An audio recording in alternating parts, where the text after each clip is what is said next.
A'udhu billahi minash shaitanir rajim. Bismillahir Rahmanir Rahim. Dear viewers, you are welcome to the Ahmadiyya Muslim Jama'at Jamaica, located at 25 Sugar Way, Bushy Park, Old Harbour, St. Catherine. Our contact number is 9838456 and 9838368. Today we are going to discuss a very, very important topic that bothers the minds of many, and that is about the life after death. Many are those who consider that this life is the end of everything. They think that they consider the birth as the beginning and death as the end of everything.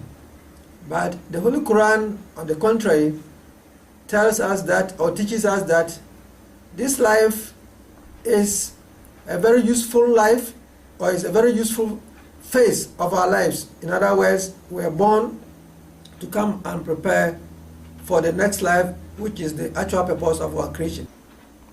So the question that bothers the minds of many is that after this phase of life, where do we go? Many are those who believe that this life is the end of all. Once you live and you die, that is the end of everything. But there are some believers also who believe that this life is not the end of everything. But today, the address is going to those who are the doubting Thomases, who think that when they live and die, that is the end of everything. As a matter of fact, the Islamic faith is based on the belief in Allah, belief in the oneness of God, and also to believe in the day of resurrection.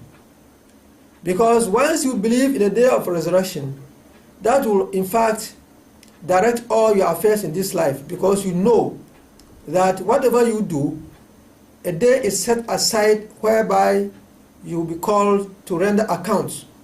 So to believe in the day of resurrection is very, very important thing that everybody must try to understand. Now, I will try to explain this phenomena with the help of the Holy Quran, because that is where we can get adequate information about this life after death. Now, like I said from the beginning, there are some people who strongly doubt even the existence of God, and then they also doubt that there is no day of resurrection. Now, to such people, the Holy Quran has this to say. It says, and I quote, "And says man, what? When I am dead, shall I be brought back? And they say, what? When we shall have become bones and broken particles, shall we be really raised up again as a new creation?" That is the question that people pose. That when they are dead and the body is decomposed and has become part of the earth crust, is it possible for them to come back to life again? These same people have forgotten that a time was when they were nothing, and it is somebody, or it was Allah, who brought them into being. And so Allah has this answer to give to such people. He says, "Say, be ye stones or iron, or created matter of any kind, which appears hardest in your minds, even shall you be raised up." We all know that when we die, of course we are going to be decomposed, and Allah is saying that after that decomposition, you may become anything that comes in your mind, whether you become an iron or stone or whatever, but still He has power to bring you back to life. And then again, He goes on to explain to us, telling us our beginning, so that we shall be able to reflect. He says that all people, that is, Allah is addressing such people who have some doubts about the day of resurrection. He says, all people, if you are in doubt concerning the resurrection, then consider that we have indeed created you from dust, then from a lump of flesh, partly formed and partly unformed, in order that we may make our power manifest to you. That is to say, we all know, you might have read from other books, maybe from Bible or from other sources, that the first human being was created from dust.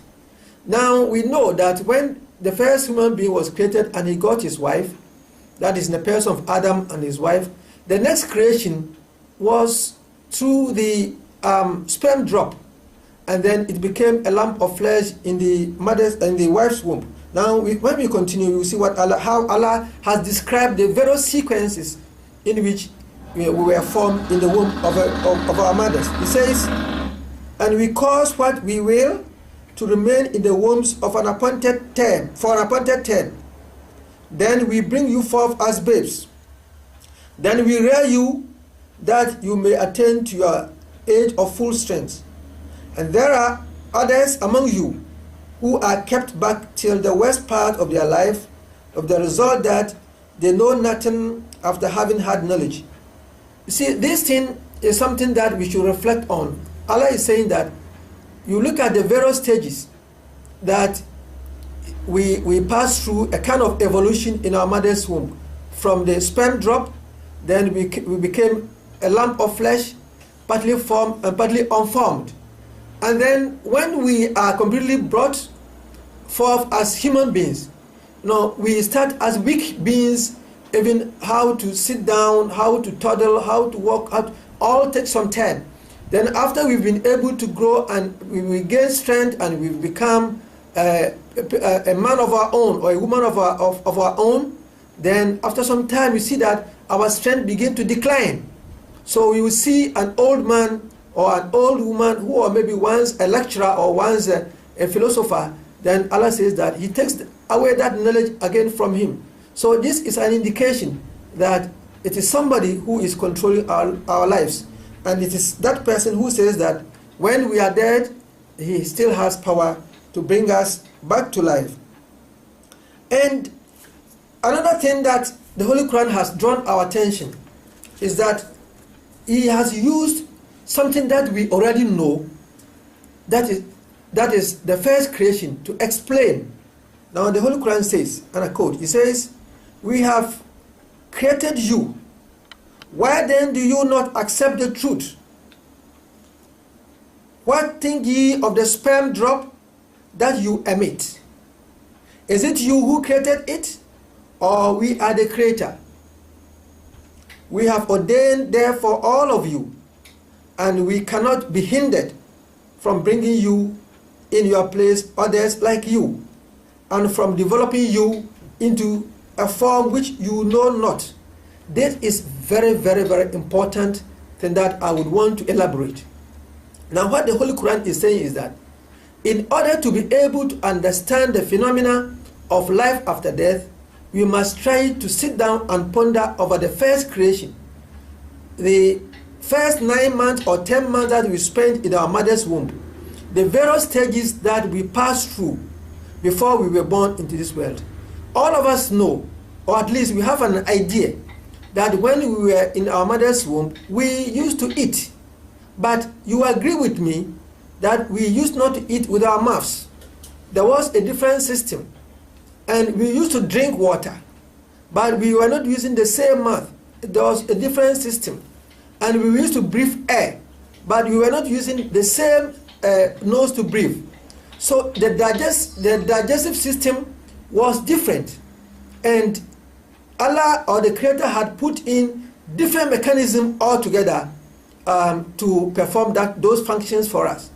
Now God is saying that now when we are brought forth, immediately everything changed, because once a child is born and the navel cord is slit or is cut from the placenta, then the child will have to begin to eat with the mouth, and then he will begin to breathe with the nostrils, and then you see that different organs have started to operate. Now he's saying that that was the first phase of our lives. And if you reflect and you begin to understand that how come that we are the same being, but the time was when we were using different organs for our digestive system, but then when we were born into this world, then everything changed. So you must understand that that same being who is telling us that when we die, we shall be brought back to life, you should be able to understand. Now, what he's saying is that once we die, other people take our place. It is something that everybody is aware of. That we were born, we die, and other children are also born to take our place. But there is something that God has mentioned here which is lost to many. He says that, and he says, and we are going to develop you into a new form which you have no idea. It means that the life after death is something that we have no idea whatsoever. But then the faculties that we have here and the limbs that we have here is not the same that we are going to carry to the next world. However, we are lucky to have had enough explanation of this phenomena from the promised Messiah alayhi salam, the Hazrat Mirza Ghulam Ahmad alayhi salam, peace be upon him, the founder of the Ahmadiyya Muslim community. What he says is that now in this world we have the body and the soul, and when we eat and we drink, the body benefits from it and the body is able to develop. Now anytime we do anything good, then it serves as a food, a source of nutrients for our soul. And anytime we commit evil, it has negative effect on our souls. So you realize that when we were in our mother's womb, we were in the placenta, and our lives were depending on the placenta, because whatever our mothers ate, we were able to get our supply from the placenta.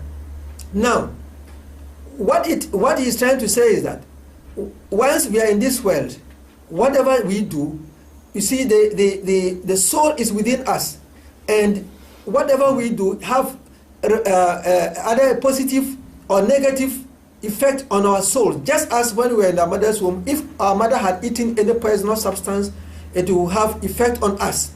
And if our mothers have, they eat or they eat anything nutritious, it will equally have effect on us. So in short, what the Prophet ﷺ has explained to us is that the next life will be that the soul that we have now is going to be given a new form of body, and that new form of body is going to reveal all the secrets of this life and how we led our life here. So if we use this body to do anything good, then it will give it a very nice body, and it will be like when a mother is pregnant and he eats good food, and when he gives birth to the child, so that the child is healthy. So when we do evil, we commit evil, that evil will have negative effect on our soul. So on the day of judgment, it will be manifested. In other words, the life after death is a clear manifestation of how we conducted ourselves in this life. Nothing will be hidden. So anybody who thinks that he can do whatever he wants, and then when he dies, that is the end of his life, he is doing a lot of harm to himself. Because if a mother is pregnant and he had herself in a corner and he starts consuming a lot of alcohol and start eating a lot of poisonous food, well, he may be hiding, but then when he gives birth to the child, it will have effect on the child, and it will be easily be identified that yes, this is as a result of the food that the mother was eating. In the same way, when we indulge in vice, we indulge in bad things in this world, it is going to have effect on our bodies. So the Holy Quran says that some people will be blind on the resurrection day. So it doesn't mean that he's talking about physical blindness, but because they close their eyes on the science of God, they refuse to accept the fact that God is there, so they will become blind, in the sense that while they were in this world, they were blind, spiritually blind, they could not see the science of God. Some others will also be deaf. They will be deaf because when you spoke to them in this world, they just plugged their ears about God and they were not prepared to listen. So much so that even he said that if a man has 2 wives and he is not able to treat them with justice, he inclines towards one wife and then he neglects the other wife. On the day of resurrection, what would happen is that he would be like a man who is paralyzed on one side of the body. It means that his inclination towards one wife and neglecting the other will be manifested in the form of somebody who has a paralysis on the one side of the body. So he has, this explanation was given to him by God Almighty, that for us to be able to understand what is going to transpire on the day of judgment, the first thing is that first, the Holy Quran says that first, we must sit down and reflect on our first phase of life in our mother's womb, where we used to eat, but we were not using our mouths, where we used to breathe, but we were not using our nostrils, and everything in the first stage of our mother's, whilst we were in our mother's womb, was completely different. And then we were born into this world. This world is the place of work. You cannot afford to just relax and then rest and think that life will be easy for you. You must work. So the work that we do, part of it is for us to give us our daily food and the other things that we need in this world. Then we have to prepare also for the next life by serving God, by serving humanity. If we are able to do that, that is going to build a very nice body for the soul. And then we shall be resurrected on the day of judgment as very nice beings, or maybe people who have more sharp faculties and better faculties than what we have in this world. So in actual fact, this is how the Holy Quran presents this scenario to us, that the state of man or the state of human beings in the next life is the actual manifestation of how we conduct ourselves in this life. So we as members of this Ahmadiyya Muslim community, we are lucky to have had the promised Messiah, the reformer of the age, and he has explained this thing into details to us. And as such, everything that we do, we are very conscious of the fact that if even nobody sees us, it is going to be manifested on the day of resurrection. So nobody should deceive himself or herself into thinking that, oh, this life is the end of everything. Because the Holy Quran says that if that be the case, why is it that we cannot stop death? Because death has also been ordained for us. And birth has also been ordained for us. We are giving birth to, and then we die. But then the Holy Quran again used another thing to explain. He said, don't you see the seed that you sow? When you sow the seed also decomposes somehow in the earth, and then sprouts and begin to grow and flourish and produces. So when you sow the seed, then it's like when somebody is dead and is buried. After some time, then you see the seed comes up. The same way Allah says that just as the seed sprouts and grow, a time would come when He will resurrect us. But the only difference is that in our case, the seed, when it sprouts, it bears fruit. So, well, the fruit that it will bear depends on what type of seed that you sow. So in the same way, when we are resurrected, the nature of our body at that time would be incommensurate with how we conducted ourselves in this world, whether we serve our Creator and whether we serve our fellow human beings, and or vice versa. So this is a very, very important message, and we hope that viewers will reflect on these things, and we should not allow ourselves to be driven away from the path of God by what is going on around us in the world. This world, the Holy Quran has made us to understand, is a temporary abode, and very soon it shall pass away, and our lives are very short.